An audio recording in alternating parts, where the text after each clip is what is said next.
Hindi nga naging madali sa Chocomucho Flying Titans ang itawid ang laro sa Fighting for Third. Dahil sa naging pangyayaring hindi inaasahan, Madi Madayag got ACL again. Sa hindi nakakaalam, Madi got ACL back in college years noong season 78.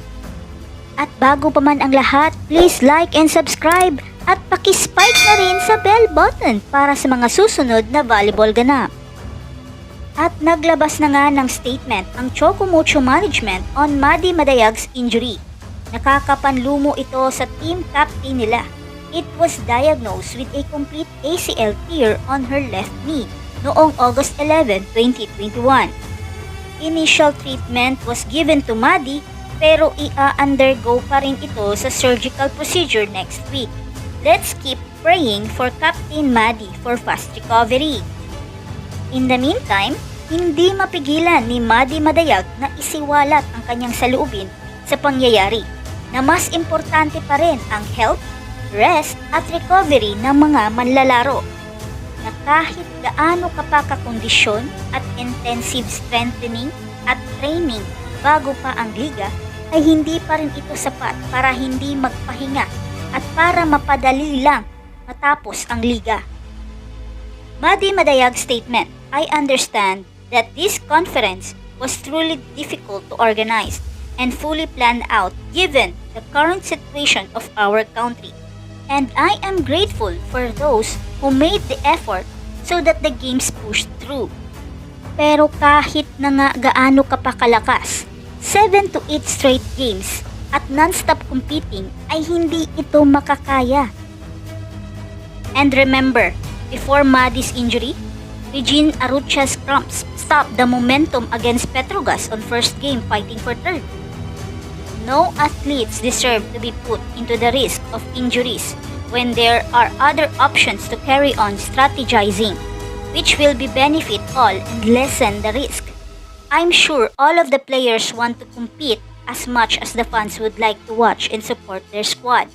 I just hope that in the future, the system will be planned out for coaches and players to thrive. At dahil nga sa natamong pagkapilay ng Team Chocomucho, ay nag-decide nga si Coach Oliver Almadro na mga reserve players niya ang pinalaro sa second games. We need to put much importance into this issue. Though an unfortunate coincidence, the chances of injuries were definitely much higher with that type of schedule. As Madi said, we hope the suggestion of the coaching staff be considered more in the future to avoid situation like this again. Pagaling ka, partner.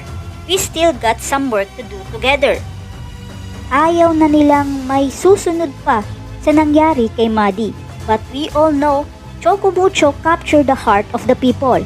Hindi nga makapaniwala na ang isang batang kupunan ay nairaos nila na malagay sa finals ang team. Young and new breed volleyball players is a good to see fighting for veterans. Hindi naman nagpahuli ang ibang players sa panalangin na mapadali ang paggaling ng best middle blocker sa kanyang natamong injury. I'll pray for Madi also para sa fast healing niya. Yan.